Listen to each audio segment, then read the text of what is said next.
1976년 초봄이었습니다. 바람은 아직 차가웠지만 창밖의 꽃들은 햇살을 받아 강렬하게 피어 있었습니다. 두어 평 남짓한 뒷방, 주인집 부엌을 지나야 들어갈 수 있던 월세방. 그 작은 방에서 한 아이가 태어났습니다. 몸무게 4.3kg. 엄마를 두세 번이나 기절하게 만들 만큼 힘겨운 출산이었습니다. 그때는 몰랐습니다. 그 아이의 삶이, 그리고 엄마의 삶이 얼마나 긴 줄다리기를 시작하게 될지. 이 이야기는 한 아이가 장애와 가난과 외로움을 건너 자기 인생의 길을 찾아간 이야기입니다. 그리고 그 곁에서 울면서도 포기하지 않았던 한 엄마의 이야기입니다.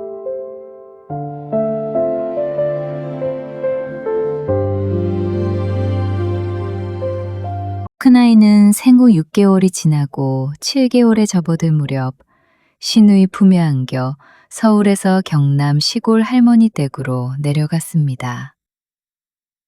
그 후 우리는 1년에 한두 번 정도밖에 만나지 못했습니다. 아이는 할머니를 엄마로 알고 증조할머니를 할머니로 알고 자랐습니다. 그 아이의 돌 사진을 찍으러 사진관에 갔을 때였습니다. 나는 아이의 눈이 이상하다는 것을 보았습니다. 왼쪽 눈이 심하게 안쪽으로 몰려 있었습니다. 그리고 아이는 사흘이 멀다 하고 경기를 했습니다. 일하다가도 흙 묻은 맨발말로 병원으로 달려가야 하는 날들이 많았습니다. 하지만 그 시절은 누구 하나 아이의 눈을 깊이 들여다볼 여유가 없었습니다. 농사일은 끝이 없었고 삶은 늘 빠듯했고 어른들은 말했습니다. 크면 괜찮아질 거다. 하지만 엄마의 마음은 달랐습니다. 엄마의 눈에는 보였습니다. 아이가 세상을 보려고 애쓰고 있다는 것을.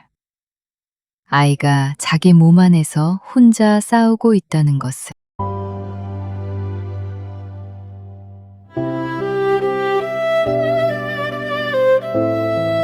1980년 10월, 작은 아이가 태어났습니다.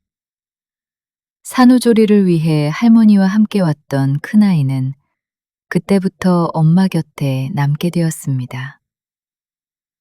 그날부터 아이와 나의 줄다리기가 시작되었습니다. 아이는 동생에게 노골적으로 질투했습니다.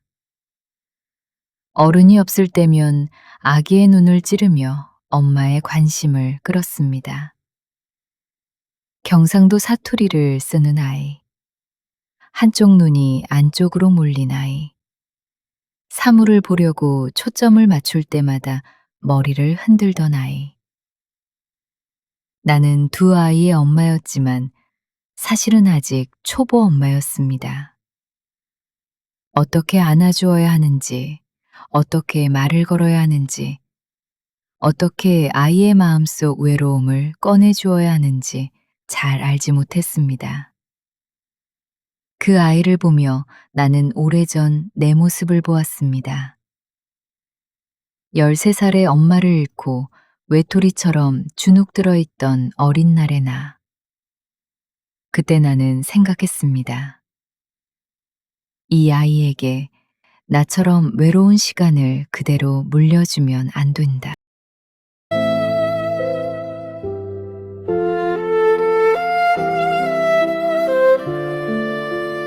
나는 친구는 많지 않았지만 평생의 보물이 되어준 마음의 친구들이 있었습니다. 바로 책이었습니다.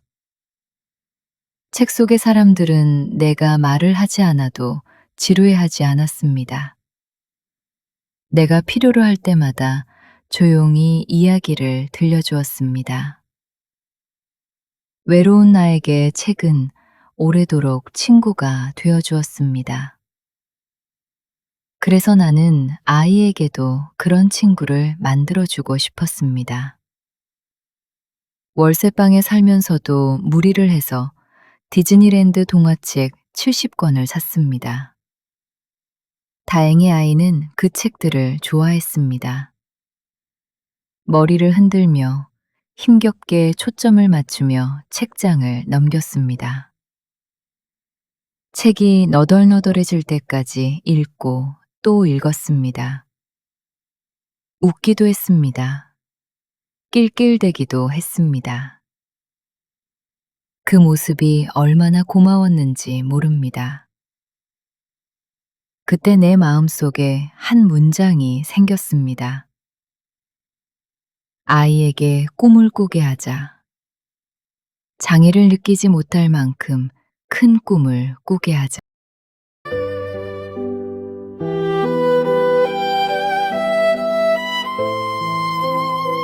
우리는 집 가까운 서점에도 자주 갔지만 한 달에 한 번은 무조건 서울 교보문고에 갔습니다. 첫 손님으로 들어가 마지막 손님처럼 나오는 날도 있었습니다. 아이들이 사고 싶은 책, 엄마가 권하고 싶은 책. 그렇게 10권쯤 되는 책을 안고 돌아오곤 했습니다.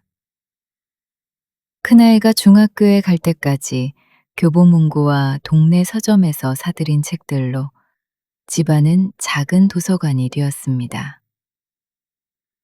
서점은 두 아이에게도 나에게도 공원보다 더 좋은 놀이터였습니다. 집안 곳곳에는 책이 있었습니다. 화장실 책꽂이에도 짧은 글과 잡지가 있었고, 식탁 위에는 늘 한 줄 소감 노트가 놓여 있었습니다. 나는 아이가 읽을 책을 가능하면 먼저 읽어보려고 했습니다. 책 내용을 함께 나누고 느낌을 적고 한 줄이라도 남기게 했습니다. 아이를 가르친다기보다 아이와 함께 살아갈 힘을 찾고 있었습니다.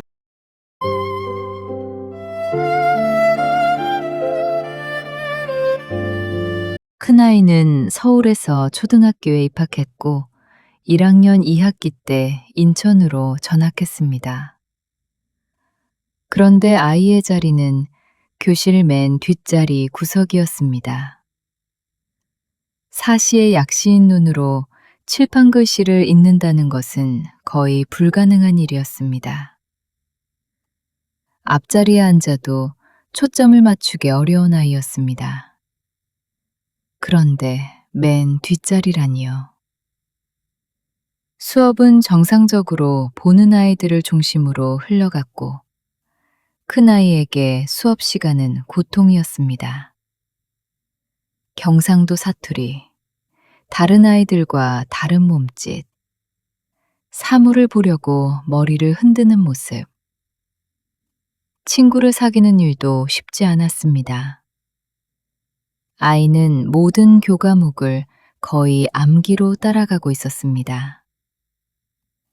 나는 다음 날부터 아이를 학교에 보낸 뒤 교실 유리문 밖에서 수업을 지켜보았습니다. 복도에서 10여일, 교실 안에서 또 10여일. 그렇게 기다린 뒤에야 담임 선생님과 이야기를 나눌 수 있었습니다. 그 후 아이의 자리는 앞으로 옮겨졌습니다. 작은 변화였지만 아이에게는 큰 변화였습니다. 선생님의 관심을 받기 시작하자 학교에서 돌아오는 아이의 발걸음이 달라졌습니다. 아이는 조금씩 자신감을 회복했습니다. 나는 그때 알았습니다. 아이에게 필요한 것은 동정이 아니라 기회라는 것을.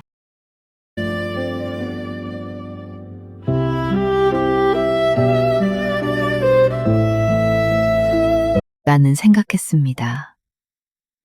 지금은 학생이니까 어떻게든 넘어갈 수 있을지 모릅니다. 하지만 성인이 되었을 때는 어떨까? 치열한 경쟁 사회에서 상처받지 않고 살아갈 수 있는 길은 무엇일까? 물려줄 재산도 없었습니다. 든든한 배경도 없었습니다. 그렇다면 아이에게 남겨줄 수 있는 것은 실력뿐이었습니다.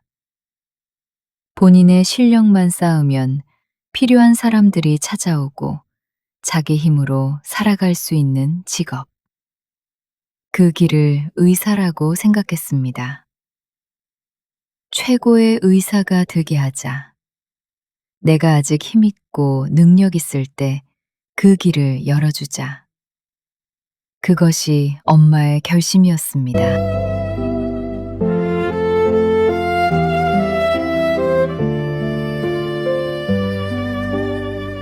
중학교 때까지 나는 아이에게 동기를 주기 위해 서울에 있는 대학들을 보여주었습니다. 인천에서 서울을 내 집 드나들듯 다녔습니다. 어린이대공원, 천문대, 과학관, 도서관. 교육과 관련된 곳이라면 어디든 데리고 갔습니다. 아이에게 말로만 꿈을 이야기하고 싶지 않았습니다. 꿈은 눈으로 보아야 더 오래 마음에 남습니다. 가끔은 별난 엄마라는 말을 들었습니다. 가족들의 원망을 들은 날도 있었습니다. 초등학교 5학년 때 큰아이가 아주 늦은 시간에 돌아온 일이 있었습니다. 천문대에서 별을 보는 행사에 혼자 갔다가 전철 막차를 놓친 것입니다. 걱정 속에 기다리고 있는데 경찰차가 동네로 들어왔습니다. 아이는 침착하게 판단했습니다. 집에 갈 수 있는 가장 안전한 방법으로 파출소를 선택한 것입니다. 나는 그때도 생각했습니다. 독서의 힘이 이런 순간에 나오는구나. 책은 아이에게 지식만 준 것이 아니었습니다. 위기에서 스스로 생각하는 힘을 주었습니다.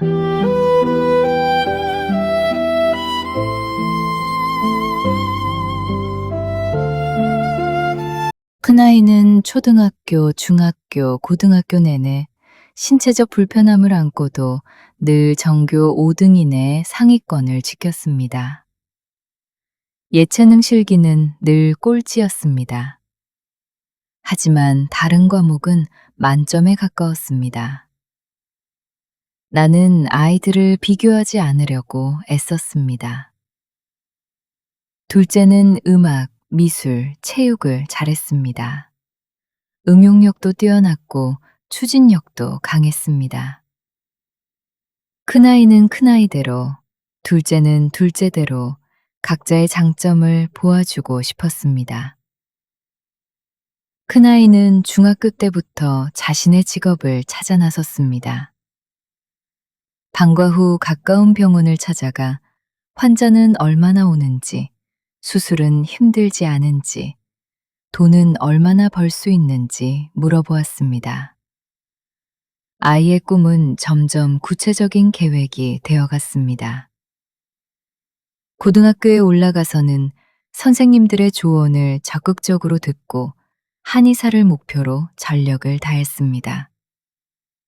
상위권 선후배들과 함께 신문 칼럼과 사설을 스크랩하고 토론하고 독서 감상문을 발표하고 글쓰기를 했습니다. 책은 아이를 넓게 만들었습니다. 아이에게 너그러움과 배려와 여유를 주었습니다. 사물을 보기 위해 머리를 이리저리 흔들고 다녔지만 아이의 얼굴에는 늘 미소가 있었습니다. 그리고 어느새 그 아이 주변에는 친구들이 모여들었습니다.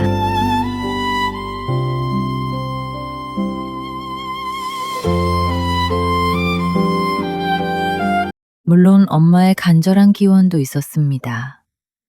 나는 아이를 믿었습니다.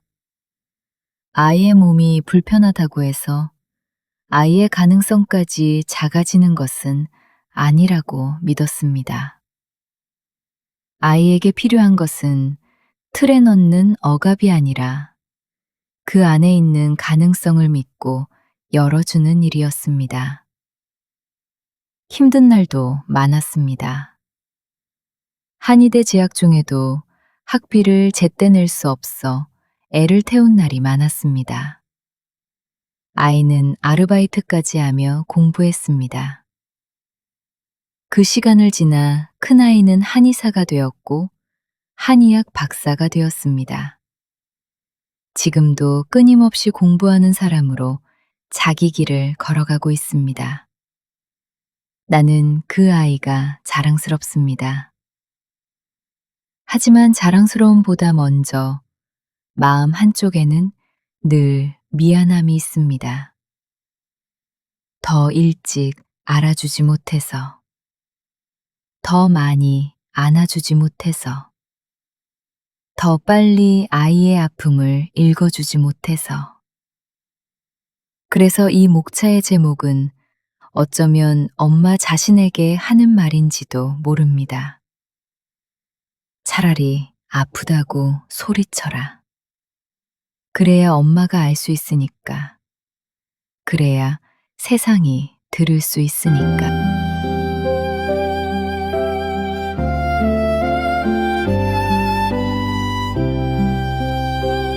아이들은 엄마의 말로만 자라지 않습니다. 엄마의 걱정으로 자라고, 엄마의 기도로 자라고, 엄마의 기다림으로 자랍니다. 때로는 엄마의 눈물로 자랍니다. 하지만 눈물만으로는 부족합니다. 아이를 믿어주는 마음, 아이 안에 있는 가능성을 끝까지 놓지 않는 마음, 세상이 못 보는 아이의 빛을 엄마만은 먼저 알아보려는 마음, 그 마음이 아이를 일으킵니다. 한 아이가 성장하는 길에는 성적표보다 더 깊은 이야기가 있습니다.